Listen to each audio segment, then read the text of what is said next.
نامی بھائی کل ایک پوسٹ جو ہے نا وہ نظروں سے گزری بڑی خوبصورت. ایک شخص سائیکل چلا رہا ہے اور اس نے اپنی چھوٹی سی ننھی منھی بیٹی کو آگے بٹھایا ہوا ہے اور بیٹا چھوٹا سا پیچھے بٹھایا ہوا ہے. اب یہ ایک سادہ سی سمپل سی تصویر ہے, اس میں کون سی ایسی دلچسپ چیز ہے, لیکن جو کیپشن لگی تھی نا وہ بڑی مزیدار تھی.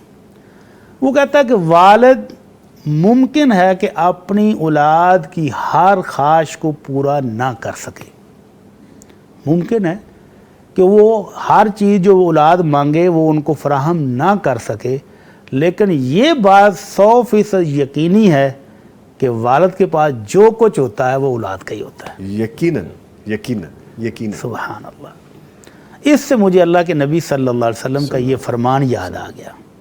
نبی رحمت صلی اللہ علیہ وسلم فرماتے ہیں من کان لہ ثلاث بنات فصبر علیہن, جس بندے کی 3 بیٹیاں ہوں اور وہ صبر سے حوصلے سے برداشت کے ساتھ ان کی پرورش کرتا ہے, فَأَطْعَمَهُنَّ وَسَقَاهُنَّ وَقَسَاهُنَّ مِنْ جِدَتِهِ, اور اپنی گنجائش کے مطابق ان کو کھلاتا ہے پلاتا ہے, ان کو لباس فراہم کرتا ہے, یعنی ان کی ضروریات اپنی گنجائش کے مطابق پوری کرتا ہے, خوش دلی کے ساتھ, پیار کے ساتھ, محبت کے ساتھ ان کی پرورش کرتا ہے. تو یہ 3 بیٹیاں کُنَّ لَهُ حِجَابًا مِنَ النَّارِ یوم القیامہ, قیامت والا دن یہ بیٹیاں اس کے لیے جہنم سے آڑ بن جائیں گی, اس کو جنت میں لے جائیں گی. سبحان اللہ. تو آج کل بیٹیوں کی پرورش لوگوں کے لیے مشکل ہو رہا ہے. لوگ ہاسپٹل میں چھوڑ کے بھاگ رہے ہیں, ہاسپٹل کے گیٹ پر بچیوں کو چھوڑ کے بھاگ رہے ہیں. تو یہ بہت بڑی نصیحت ہے نبی رحمت صلی اللہ علیہ وسلم کی ان لوگوں کے لیے جو بچیوں پر خرچ کرتے ہوئے ان کی جان جاتی ہے.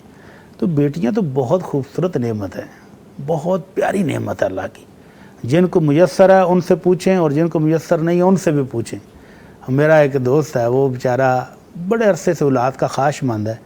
جب میں حج پر تھا نا تو اس نے مجھے میسج کیا, تو میں نے کہا میں اس وقت بیت اللہ کی چھت پہ بیٹھا ہوں, دعا کر رہا ہوں تمہارے لیے. اس وقت اس نے جو مجھے کلمات کہے میرا دل پسیج گیا. کہتا ہے بھٹی صاحب یار میں آپ سے یہ نہیں کہتا کہ آپ دعا کرو کہ اللہ مجھے بیٹا دے, اور مجھے بیٹی دے, میں بیٹی کو پالوں گا. سبحان اللہ. تو بیٹیوں سے پیار کرنے والے اللہ تعالیٰ ان سب کو, جو جن کے پاس اولاد نہیں, اللہ تعالیٰ ان کو نیک صالح اولاد دے, اور ہمارے اس بھائی کو بھی نیک صالح اولاد دے. آمین. تو بیٹیاں اللہ کی رحمت کا باعث ہیں, اللہ تعالیٰ کی برکتوں کے باعث ہیں, گھر میں رونق ہے, اور قیامت والے دن جنت کے حصول کا شاندار ذریعہ ہے. ان سے محبت کریں, ان سے پیار کریں, ان کی پرورش کرتے وقت رحمت اور شفقت برتیں, تو انشاءاللہ جنت پکی ہے.